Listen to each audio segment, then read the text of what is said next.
Hi everyone, Teddy Baldassarre here, and in this video we're going to be looking at some new SSK GMTs from Seiko, now available on our website teddybaldassarre.com. But you're probably asking, who is this gentleman sitting next to me? This is Ben Lowry. So Ben has been behind the scenes here, been working with me for 3 years on producing a lot of this content that we send out on this channel. And what I want to do with this video is actually have him review these SSK models instead of myself. Ben is an expert when it comes to Seiko. This guy knows Seiko like no other and anybody I've ever met. And also, you're an owner of an SSK, and your background, if you've not seen our video where we look at Ben's collection as a former professional diver before joining us, I think you have a unique perspective on these watches as an owner and as well as just being a fan of Seiko. So Ben, are you ready to review these watches? It's the role I was born to play. Let's fulfill your destiny. Let's go. While we may have declared on more than one occasion that 2022 was the year of the attainable GMT, 2023 thus far is absolutely no slouch either.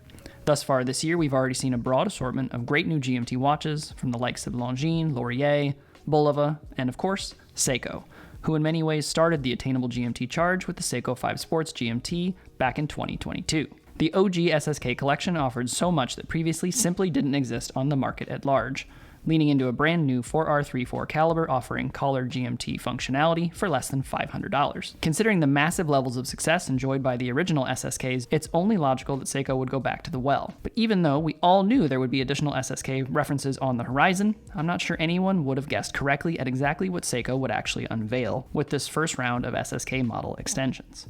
Instead of the red and blue Pepsi format that many would have guessed and frankly liked, Seiko has instead opted for a trio of eye-catching colorways that each make a fun and bold statement in their own right. Starting with what is perhaps the most arresting of the three new references, we have the SSK017 with a bright yellow dial and a gray and black bicolored GMT bezel insert. Then we have the SSK019 that feels not unlike the black dial SSK001, but with the addition of a bicolored chapter ring executed in a Pepsi format and then surprisingly paired with a charcoal gray dial offering a shimmering sunray effect. And finally, for anyone looking for that very subtle element of flex, the SSK021 leans into a more traditional black dial with the key addition of a gold tone bezel and matching GMT hand. While it does not appear that these three references are limited, they are considered US special creations, meaning that they are all special, and it's not completely clear what that means, and also intended only for the US market. Starting with the conversation on what's actually new here, it's important to keep in mind that these new references are, at the end of the day, more or less a set of new colors for a proven design format. Looking first at the SSK017, the watch utilizes a bright yellow dial shade we have not typically seen from Seiko outside of a handful of Thailand-only special editions. Complementing the yellow, a color-matching chapter ring acts as a host for 24-hour markings, as well as finer graduations denoting the minutes. Rather than the polished effect you get from other SSKs, the indices here are raised ever so slightly from the dial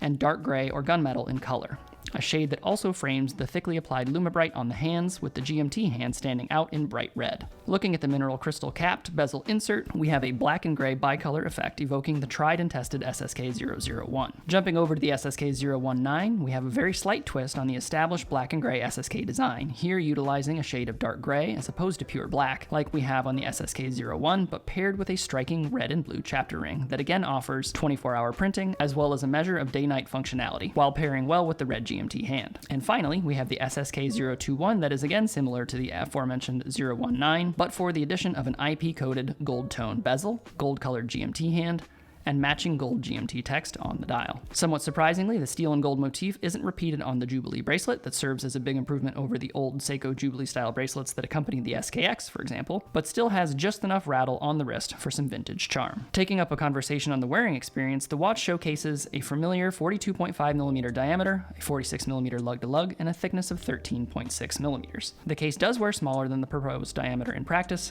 feeling closer to 40 or 40.5mm in my opinion, thanks to Seiko's almost magical case geometry that we have come to love on so many of their models, including the SKX that inspired this one. As mentioned, these SSKs lean into a Jubilee style bracelet anchored to the watch at drilled 22mm lugs. Although the bracelet is not exceptional, it is a nice step forward from the jangly creation that was paired with the retired SKX, here showcasing solid end links and pin adjusted bracelet links paired with a stamped folding clasp equipped with 4 points of micro adjustment. For the price point, it would be fair to call this bracelet just okay compared to some competitors, but I do find this bracelet to be comfortable and a perfect pairing for the aesthetic of this watch as a whole. Case finishing is in line with what you'll see from the rest of the modern Seiko 5 models, with a circular grain brushed case top and polished case sides. The crown at 4 is push-pull as opposed to screw-down as it was on the old SKX, but still good enough for 100 meters of water resistance. And for what it's worth, I took my own SSK001, which I have on now, diving on a recent trip to Florida and had absolutely no worries or troubles at around 100 feet. Like the case, the bracelet pairs brushed and polished elements in a way that remains utilitarian in its overall feel, but offers at least a hint of additional refinement and therefore versatility. Providing the strongest nod to Rolex here is the bezel. Offered in a bi-directional friction fit style, you'll seldom see from Seiko, or anywhere else for that matter, in the modern watchmaking industry. Although it doesn't personally bother me, I have seen many enthusiasts jump all over this aspect and can understand it to a point given the typical audible operation from their Prospex divers that so many love and enjoy. Set within,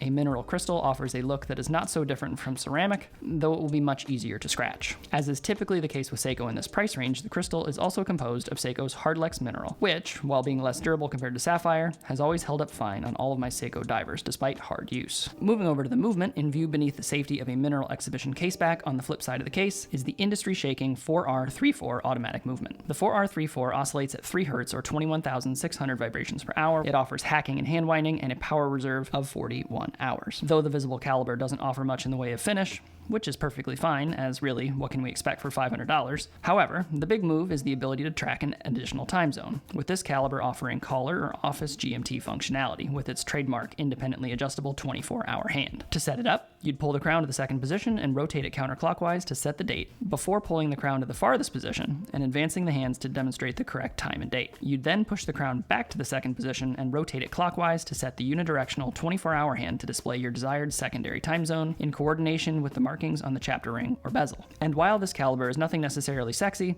its mere existence continues to change the game for the attainable watch world, bringing a typically higher price complication to a new market position while also having huge third-party implications for the Seiko Instruments NH34 version, as we are already seeing from some different micro brands out there on the market. Speaking anecdotally about the timekeeping presented by these 3 examples we have in for testing, the SSK017 kept time between +2 and +8 seconds a day, the SSK019 was keeping time between +2 and +5 seconds a day, and the SSK021 was keeping time between +5 and +11 seconds per day. All of which present very solid readings for a caliber that only quotes -35 to +45 seconds a day for its standard. And while the examples we have in for testing kept awesome time, much better than that standard, I'm not sure you can take those numbers to the bank. We all know how Seiko can be at times. So now that we've overviewed some of the more basic features of what you're really getting with these new SSK watches, which again are nothing crazy, but rather just extensions to a well-established model family, I wanted to take a moment to look at some of the cons presented by this watch, as well as some of the pros, and then also finish with kind of my ideas about who this watch might be for. Starting with a few of the cons that get called out all the time for this collection, you have the bezel action. This is a friction fit bezel. This is something that is very rarely seen in the industry today. One of the other examples that comes to mind is something like the Vostok Amphibia. Basically, you're just typically not going to see this. One thing that it does do is it makes it so that you can always line up the bezel perfectly,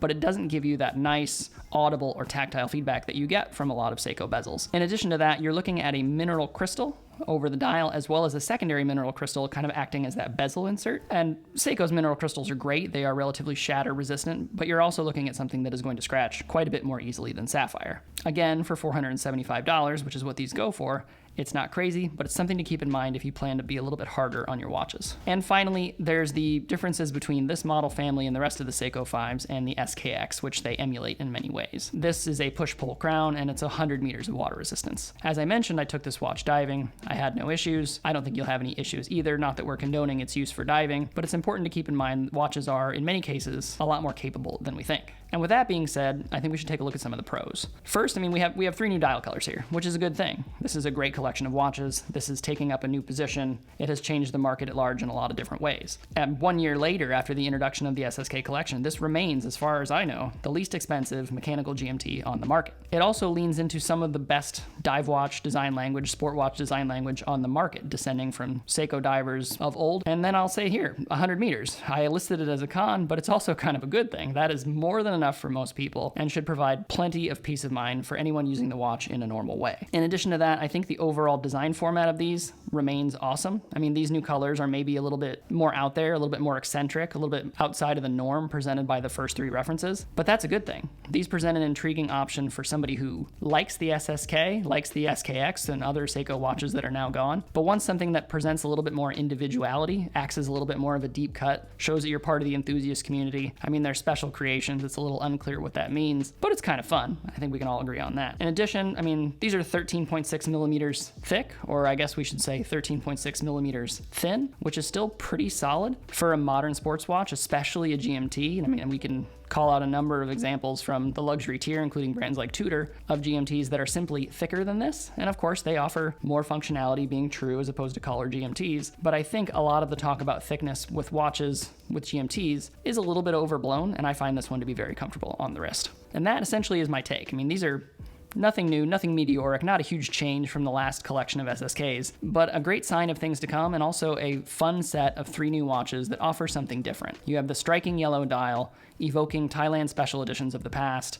If you like the Pepsi dial format but don't want to be overwhelmed by it on the entire watch dial and bezel, the 019 gives you just that hint of red and blue, acting as a day-night indicator in many instances. And finally, you have the 021. I mean, we all love a good two-tone. I'm sure probably aftermarket brands are going to jump in quickly with a two-tone Jubilee to suit this watch, which I think would look awesome. It is a little bit of a bummer that Seiko didn't lean into a two-tone Jubilee bracelet for this from the jump, but I think we'll see that soon enough. And that, more or less, is my take on these new SSKs. But what do you guys think of these new SSKs? Not humongous updates. I mean, we got a striking yellow new dial, but other than that, nothing crazy. Also, please let us know what you think of this review style. If you want to see more of Ben, let us know in the comments down below. Less of me, more of Ben. You guys can decide. The vote is up for you. So we'll see those comments. But Ben, thank you for doing this. I think you did a great job, and I like your different perspective you can bring. And you've been behind the camera for a lot, and you know, watching a lot of these videos. So you get the vibe, and you're also a watch lover. So I think it's great to get you in front of here. Thanks, Teddy. It's a lot of fun. Appreciate it. See you guys.